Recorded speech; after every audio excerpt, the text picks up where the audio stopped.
wonderful to have a chance to speak to you today. As Peter Ferry mentioned, I've had the good fortune of excavating for the last 25 years at Troy. So what I'm going to try to do within a fairly confined period today is to give you the greatest hits of what I've been able to learn over the course of the last 25 years. I always begin with a map because in my experience, no one really knows where Troy is located. It's in a part of northwestern Turkey that we call the Troad, this rectangular part of Turkey that sticks out and occupies a point at the entrance to a body of water called the Dardanelles or the Hellespont. So the Dardanelles connects the Aegean Sea with the Sea of Marmara and then ultimately the Black Sea. What this means is that Troy's geographical location was phenomenally strategic. Whoever controlled Troy controlled the entrance to the Dardanelles, and thus the entrance to the Black Sea and all of the countries, all of the regions bordering the Black Sea. It also occupied, as you can see, one of the easiest crossing points between continental Asia and Europe. So it was this strategic location that made Troy rich during its history. Not a woman named Helen, but money. Riches, because this was one of the most important maritime corridors in antiquity. There were a lot of ships that were moving from the Aegean to the Black Sea. And you're seeing an aerial view of the Mound of Troy here, which we'll have occasion to revisit many times. All of the archaeologists who have worked at Troy from 1870, the beginning of excavations at Troy, until now, have done so with an eye toward assessing the historicity of the Homeric tradition.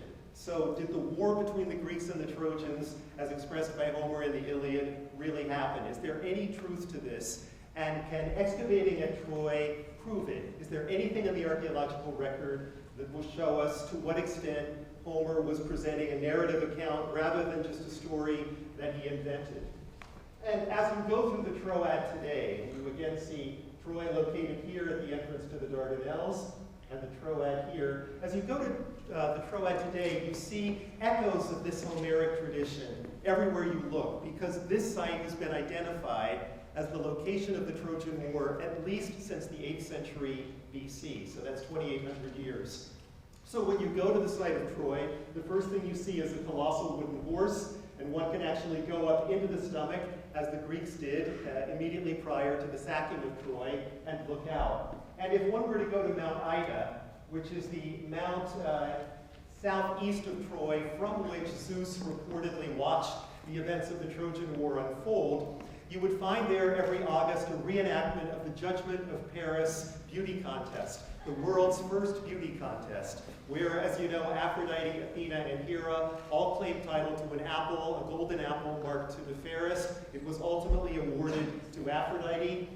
She had attempted to bribe the judge, Paris, the son of the king of Troy, Priam, with the offer of the most beautiful woman in the world, that's to say Helen, if he were to give her the golden apple. And he did indeed give it to Aphrodite. Helen then made her way across the Aegean, and that set in motion a chain of events that led to the Trojan War. So this beauty contest, you still find reenacted with a young Turkish man dressed as Paris, and with 3 finalists, one of whom gets a golden apple, now made of paper mache rather than the original gold, but nevertheless, the popularity of the tale is still very much a part of the life of the people who live in this area.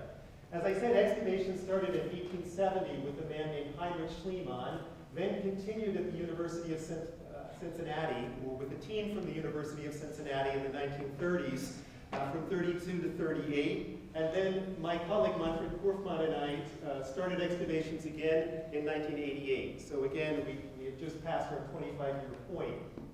Now let me say a few words about the Mound of Troy, which is unlike most areas where one might excavate. This is not just one city, but 9 cities, one built on top of the other, gradually rising over the course of the 4,500 years in which the site of Troy was occupied.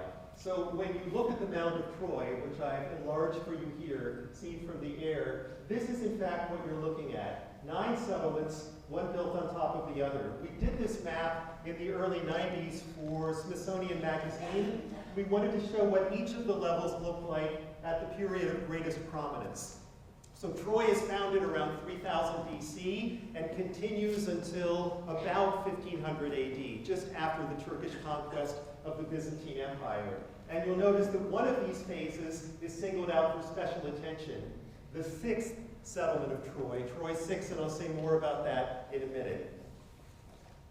Let me say also that when the first settlement at Troy was founded in 3000 BC, the geographical situation was very different from what we see today. So if you were able to go back in time 5,000 years, you would have found that the water of the Dardanelles, which you see here, came all the way up to the northern edge of the mound. So you see how flat this area is to the north of the mound and to the west of the mound. That's because originally all of this was water, which has silted up about 8 kilometers over the course of the last 5,000 years. So what I tried to give you in the upper left is a reconstruction of what we think the original situation would have been. You would have sailed into the Dardanelles here, or the Hellespont, and then there would have been this lagoon coming out of the coming from the Dardanelles up to the mound of Troy. So this is what you could have done. So Troy had an incredibly strategic location 5,000 years ago, much more strategic than one perceives today. And then again, as a consequence of earthquakes, seismic activities, the coastline is silted up 8 kilometers. And we've been able to determine this by drilling in the plain, a technique called core sampling, where we drill down almost as if we were drilling for oil and look at the kind of material that comes up with each of those corings. And we use radiocarbon testing that gives us the dates of all of the earth that we bring out of these cores, and gradually you're able to reconstruct how the coastline moved over the last 5 millennia. We divide Troy into 2 periods in essence, Bronze Age and Post-Bronze Age. I'll be speaking today mostly about the Bronze Age. That's the period roughly from 3000 to 1000 BC. The Post-Bronze Age would be the Greek, Roman, and Byzantine phases of occupation at the site. So within the Bronze Age, I'm going to be speaking about 2 settlements in particular. One from the early Bronze Age, that would be the 3rd millennium BC, and 2 from the late Bronze Age in the 2nd millennium BC. So the numbers that we will look at, because each of these cities has been given a number, we'll look at Troy 2 and Troy 6 and 7, starting with the early Bronze Age settlement, because that's key to understanding what happened in later periods at the site. One of the first things I did at Troy was to try to prepare this color phase plan of the site, where I put all of the walls, buildings, streets, monuments that had ever been found during the 130 years of excavation at Troy on a single plan, and I color-coded them by period. So we're going to be looking at the phase in yellow, this, Troy 2, which is between 2500 and 2300 BC. And I've reconstructed it here for you. This was incredibly well fortified for the period. So you see that the most important buildings were protected by a fortification wall over 5 meters high and over 4 meters thick, made of limestone and mud bricks. So for the period, these were incredibly strong fortifications. We wanted to know whether or not those fortifications constituted the only line of defense for the settlement, for the citadel. And so we looked in the area to the south of Troy. Again, here is the Dardanelles, here's the mound of Troy, and this is the so-called lower city. We went 200 meters south of the mound and dug down and reached the bedrock on which the city of Troy is built. And cut within the bedrock, we found the traces of a wooden palisade wall, a defensive wall that had been set up around 2500 BC to protect the residents of the settlement from some sort of attack. These fortifications were made of wood, and so obviously they disintegrated over time. But we have the cuttings in the bedrock where they would have been placed. And so these projections, these piers that you see here, coincide with these projections here. And this fortification wall went all around the lower city. So if you were going to sack the city of Troy in 2400 BC, you would first have to have gotten past this wooden fortification wall 200 meters to the south of the mound. Then you still had to scale that 5-meter high limestone and mud brick fortification wall around the most important buildings of the city. So why do you want to protect the city this extensively? What is it that they're protecting? To answer that, we look back on the excavations of Heinrich Schliemann in the 1870s, when Schliemann was excavating just to the side of this stone-paved ramp, which you see here. So this is a ramp that was paved around 2400 BC. Digging to the side of that, he found a phenomenal treasure of gold, silver, bronze, lapis lazuli, which is an exotic dark blue stone that's quarried in northeastern Afghanistan. He found carnelian from the Indus Valley, some of the world's oldest iron, amber from the Baltic, just a phenomenal treasure. And he was convinced that this had belonged to the legendary king of Troy, i.e. Priam. He had found it near a destruction level, so there was blackened earth, carbonized wood, no weapons of any kind, but nevertheless a clear destruction level. So he assumed that that destruction level had to be the Trojan War. Now, in fact, there are many destruction levels at Troy, but he was just beginning his enterprise at Troy, so he was less familiar with how many destruction levels there were going to be. This was the only one he found, and he only knew of one war, so he put the two together and assumed that this treasure had to be connected to it. So he called it the treasure of Priam, and you see it here with some of the jewelry, the gold diadem, earrings, necklaces, draped on the head and shoulders of his wife Sophia.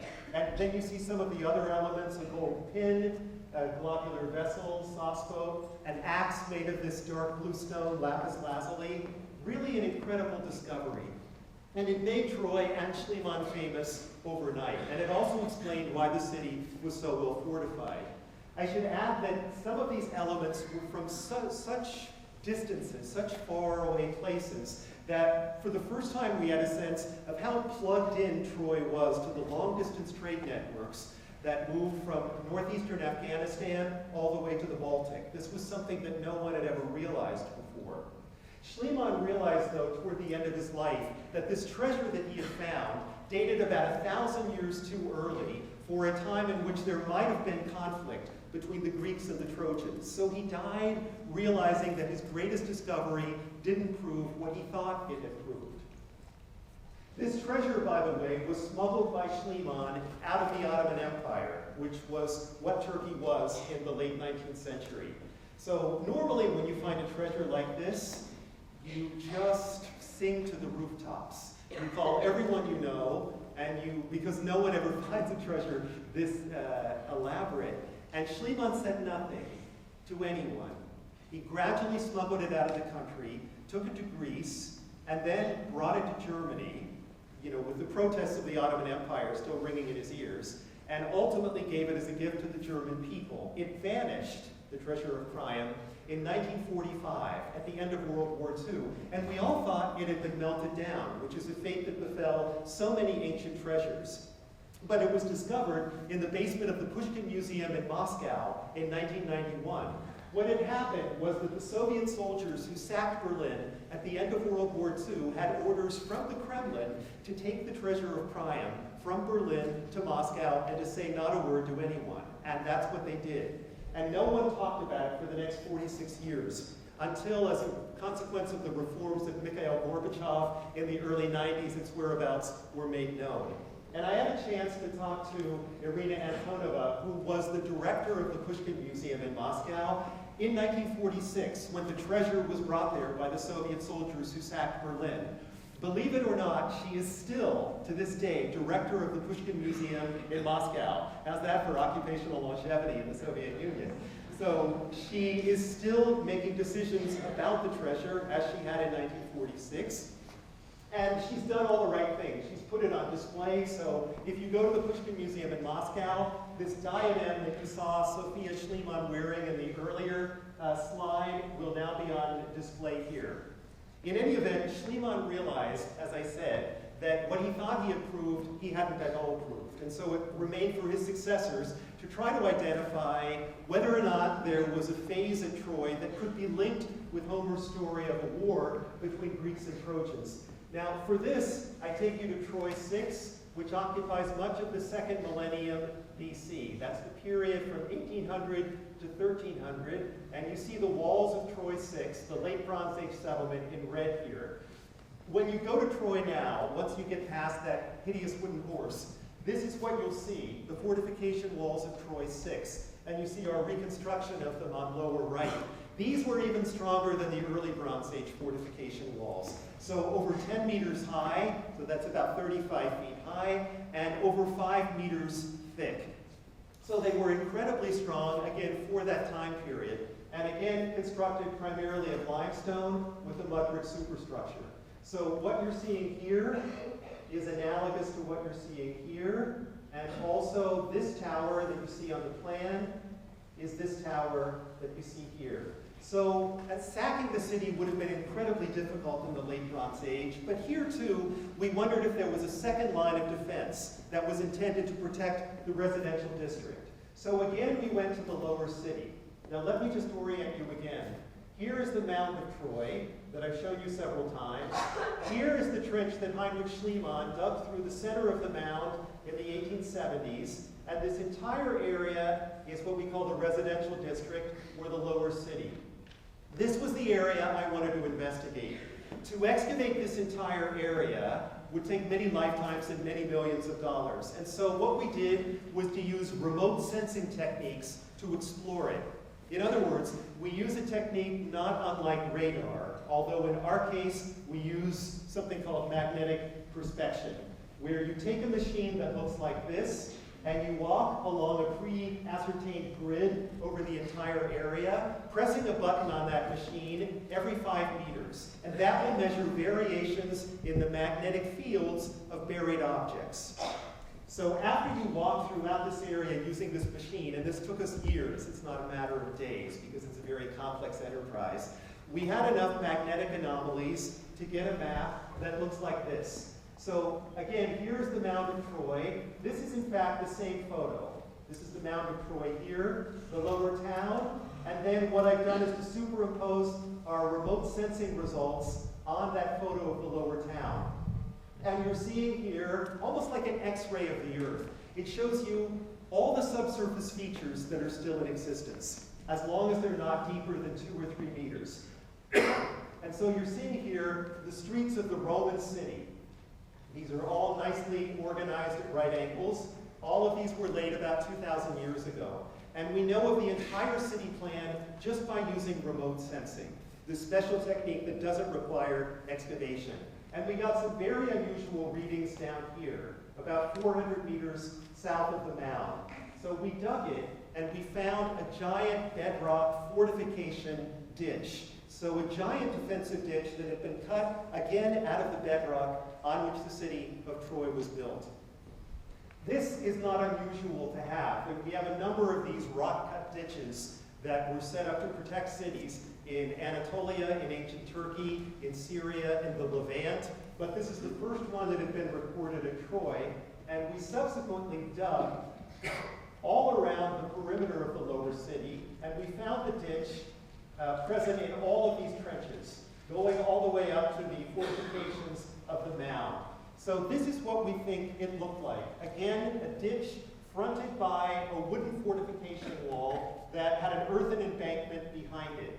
So this is what you actually find.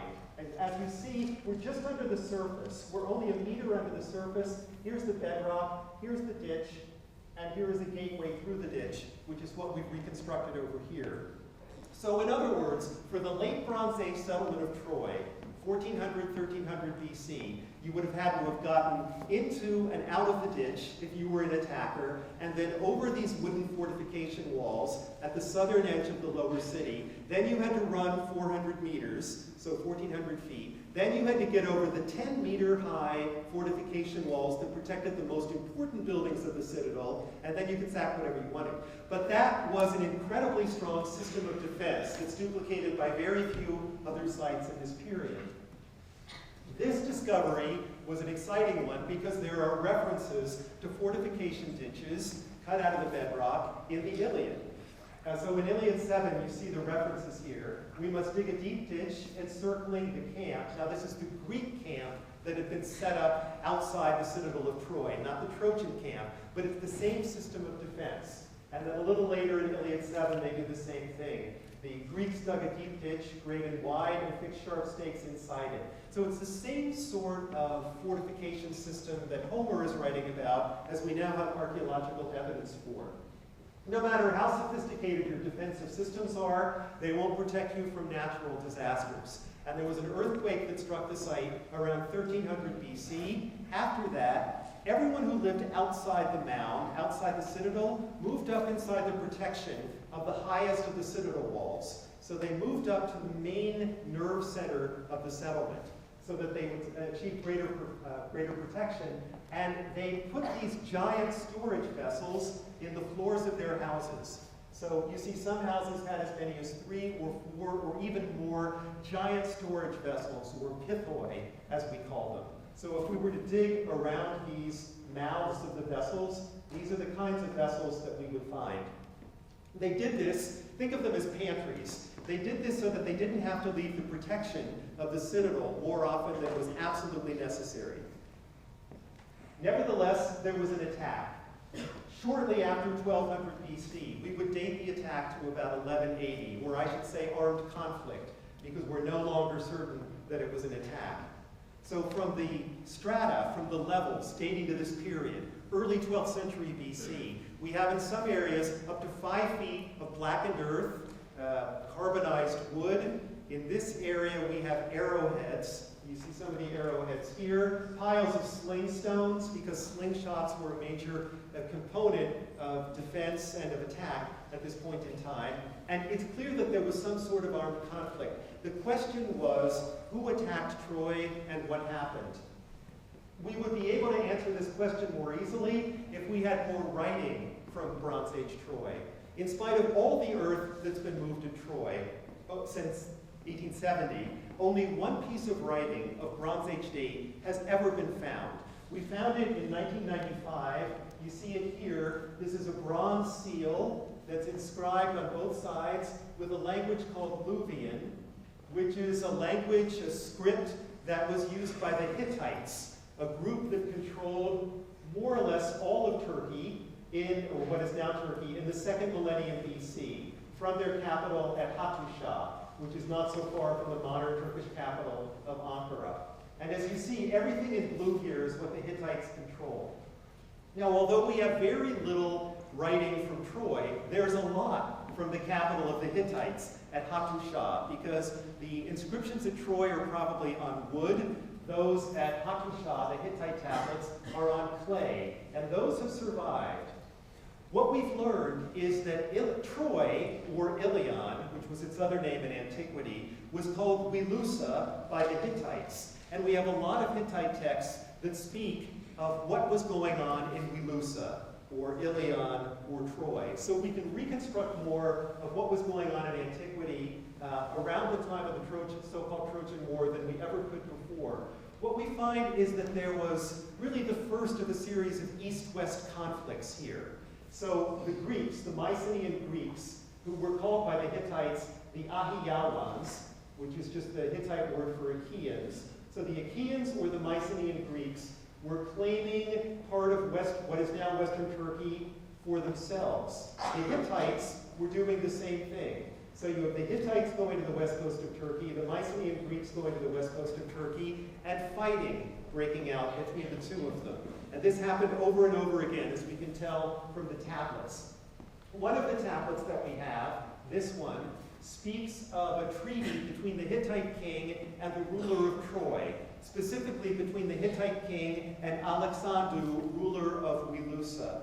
Now, Alexandru was the Hittite word for Alexandros, which is another word for Paris. And Wilusa is another word for Ilion or Troy. So this is a treaty, as we can now determine, between the king of the Hittites and Paris, king of Troy, in the early 13th century, so right after the earthquake. We also have a tablet, which we call the Tawagalawa tablets. These Hittite words are hard to pronounce, where it's a letter either from the king of the Hittites to the Greeks or from the Greeks to the Hittites. We can't tell. But one thing we do see in that tablet is that it speaks of conflict between the Greeks and the Hittites at Wilusa. So some sort of battle, some sort of disagreement. The word could be taken a variety of ways. But there is disharmony between the Greeks and the Hittites, and it involves Troy. We also have a tablet that speaks of Walmu, king of Troy. Walmu has been thrown out of Troy by his fellow citizens. There's been a kind of coup, and he has sought refuge with another king allied with the Hittites further to the south. And the king of the Hittites writes a letter to that city and says, treat Walmu well. He's the king of Troy. He's been thrown out of Troy, but I'm going to put him back on the throne. So from this, we learn that there was a kind of Arab Spring at Troy around 1220 BC. So when I say, who caused the conflict? Who was the attacker? It's no longer clear to us that this wasn't an internal strife, civil strife, just within Troy. So in the future, if you were to excavate the destruction levels of Tripoli or Cairo or Damascus or Aleppo, those wouldn't be proof of a foreign attacker. Those destruction levels are caused by civil strife. And we've got the same thing going on here. So the destruction level that we have, the one thick destruction level, we're no longer sure who the attacker is. This is part of archaeology. The more questions you answer, the more questions that arise. And so we leave it to the next generation of archaeologists to try to solve it. One thing people always ask is whether or not there was any evidence for women seized in Greece and taken across the Aegean to Troy, as Helen reportedly was. Do we have any evidence for that? No. Do we have any evidence for women seized on the west coast of Turkey and taken across the Aegean to Greece, to a Mycenaean palace in Greece? We do. If you were to go to the Mycenaean palace of Pylos, this is the city of Nestor, for those of you who have read the Iliad and the Odyssey. There we have a number of tablets that have survived. You see one of them here, written in a language called Linear B, which is a very early form of Greek. And this tablet tells us that there were women seized along the west coast of Turkey at the end of the 13th century BC. Every place you see a red dot, these women were seized by the Mycenaean Greeks and taken across the Aegean to the Mycenaean citadel of Pylos to oversee the textile industry, because the women of Anatolia, the women of Asia Minor, were famous for their textile production abilities. So, if we have women going from east to west, it's not inconceivable that they were going from west to east. These were women seized as slaves and taken across the Aegean. We don't have any evidence for the wife of a queen who was seized and taken across the Aegean, but this is undoubtedly the core of the story. After that attack, habitation in Troy does not stop. It continues. But it continues on a much lower level. The site was not depopulated, but it went probably from several thousand to several hundred. So it was a major change in the lifestyle of the people. And that continued on in fits and starts until the 8th and 7th centuries BC, when the site becomes identified as the place where the Trojan War occurred. And at that point, all the mounds in the area are re-identified as the tombs of the Greek and Trojan heroes. So I've put some of them in red boxes here. These are old mounds that are probably old settlement mounds. So cities are built, destroyed, another city built on top of those, destroyed, gradually a mound rises, and they're remnants of old settlements, but they're re-identified as these tombs of the Greek and Trojan heroes as of the 8th and 7th centuries BC, so that you have graves of Protesilaus, Ajax, and Achilles. I actually excavated the tomb of Achilles here. I didn't really want to do it. These are a nightmare to excavate, as some of you perhaps will determine. The tomb of Achilles was a frequent target of robbery. This is our biggest problem, tomb robbers, or plunderers of archaeological sites, because we can only be there in the summer. We're teaching from September to May, so we dig in June, July, and August, and when we leave, the looters come in. And the looters had dug several tunnels through the mound of Achilles, the burial mound of Achilles, which again you see here. And once they left a note for us saying, if you dig a little further, you'll come out the other side and you'll see the Aegean Sea. And that was all very witty. But the robbers had never left us notes. We thought they were getting a little too brazen. And we recognized that if there was anything here to find, we'd better find it before the looters found it. And so I did dig it, and what I found was that there was no burial inside the mound. that it was largely an artificial creation that was part of the tourism industry of Troy once it had been identified as the place where the battle between Greeks and Trojans had occurred. In other words, they reshaped the landscape of the area so that it was a kind of Homeric Disneyland, because they wanted to bring in as many tourists as they could. And they brought in some pretty high-profile tourists. So Xerxes, on his way to sack Greece in the early 5th century, stops at Troy and makes a sacrifice to the Homeric heroes. Alexander the Great, whom you see here in the famous mosaic from Pompeii, stops at Troy on his way to sack the Persians in the later 4th century and makes sacrifice to the Homeric heroes. Meanwhile, the Trojans are raking in the money.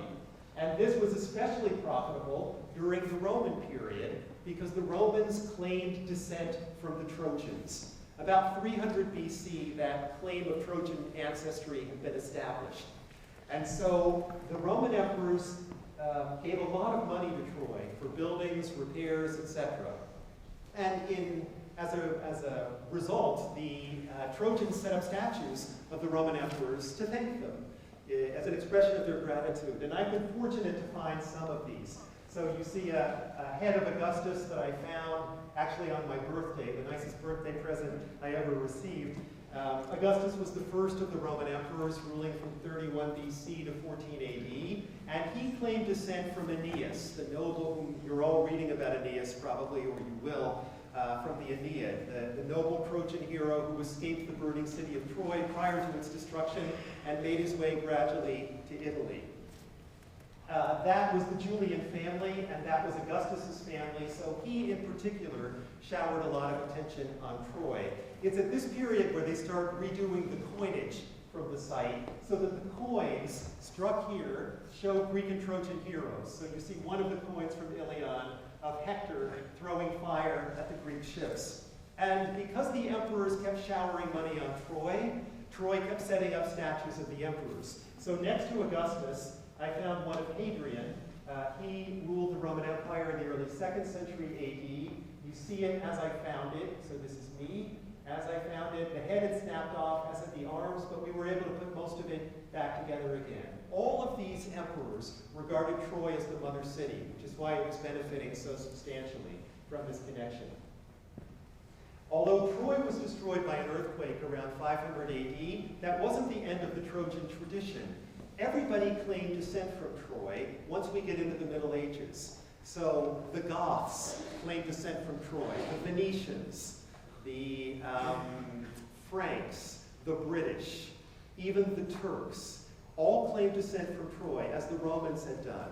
So we hear about 2 speeches made in the late Middle Ages or early modern period that bring this home. One of the French crusaders, after he had sacked Constantinople as part of the 4th Crusade in 1204, went to Troy and said, "I have finally gotten revenge on the Greeks who destroyed the city of my kinsmen, the Trojans, by now sacking their descendants, the Greeks, in Constantinople." So he was making a direct comparison between the French and the Trojans, whose city had been destroyed by the Greeks. This was Pierre of Bracheux in 1204. And then 250 years later, the Turkish Sultan, Mehmet II, Mehmet the Conqueror, goes to Troy after he has sacked the city of Constantinople in 1453, and we have an account of his speech wherein he says, "I have finally gotten revenge on the Greeks who destroyed the city of my kinsmen, the Trojans, by now sacking the Greeks in Constantinople." He said exactly what the French Crusaders said, because they're all claiming descent from Troy, which meant that the French and the Turks were cousins, in theory, which caused a lot of dissension in the late Middle Ages and the Renaissance, because each accused the other of lying about their Trojan ancestry, and of course it was all fictive anyway. If you go to Thermopylae now, which is the nearest town to Troy, Troy again here at the entrance to the Dardanelles, and Thermopylae just a little further to the north, right at that narrowest crossing point between Europe and Asia. If you sail into Thermopylae now, you see 2 dominant elements on the horizon. One is this wooden horse, which is from Warner Brothers. It's the horse that was used in the 2004 film, Troy, the one out of which Brad Pitt climbed. And so What are you going to do with an old wooden horse once your film is finished? You can either dismantle it, or you can send that wooden horse on long-term loan to Troy, which is what Warner Brothers did.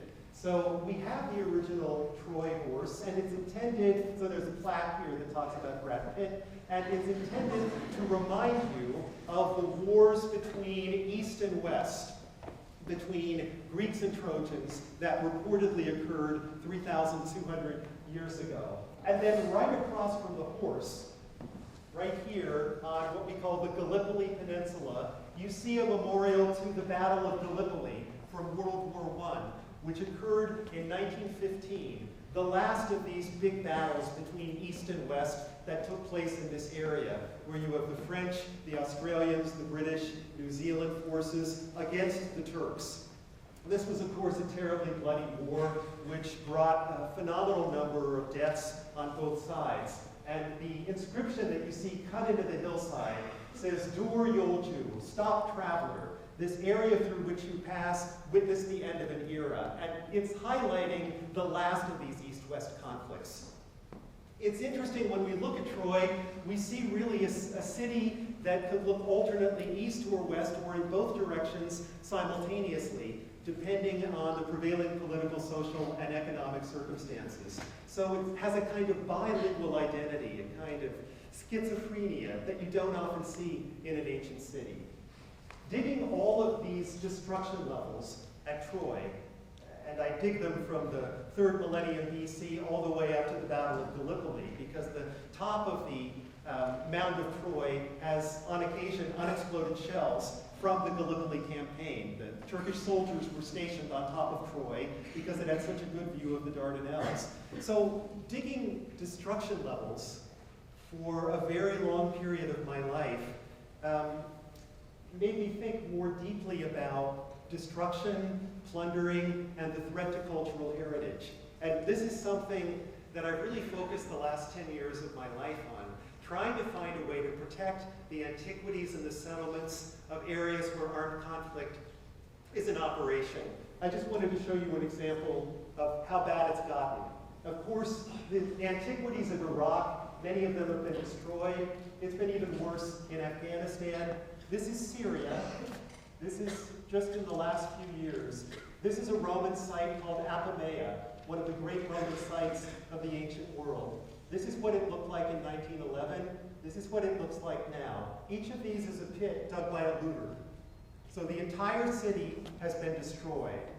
All of the antiquities from the city have been destroyed by looters who have dug down randomly, looking for something of value that they can then sell on the black market to collectors or to someone in order for them to gain a little bit of money. We think of these looters as romantic characters because you think of Angelina Jolie in Lara Croft Tomb Raider, or Harrison Ford in Indiana Jones and the Temple of Doom.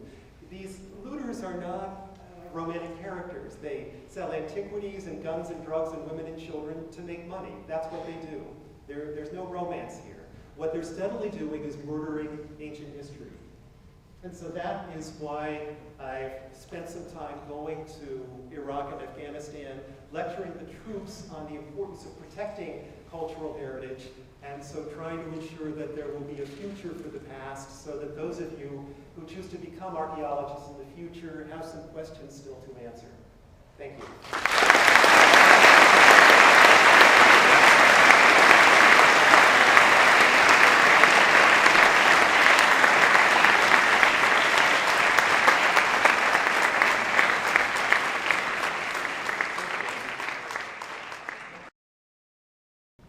Yes, the question was about the treasure of Priam, which, as I said, Schliemann had stolen from the Ottoman Empire, from Troy, in 1873. After he stole it, it was in Athens, in Greece. Now remember, Athens had just recently achieved their independence from the Ottoman Empire. So their attitudes toward the Ottoman Empire were not exactly objective. But there was a court case in Athens in 1876, and the judge determined that Schliemann could keep the treasure that he had stolen from the Ottoman Empire. Now again, Athens wasn't the most objective venue for this discussion. But he was able to keep it, but he had to pay 5 times its value to the Ottoman Sultan, which he reportedly did.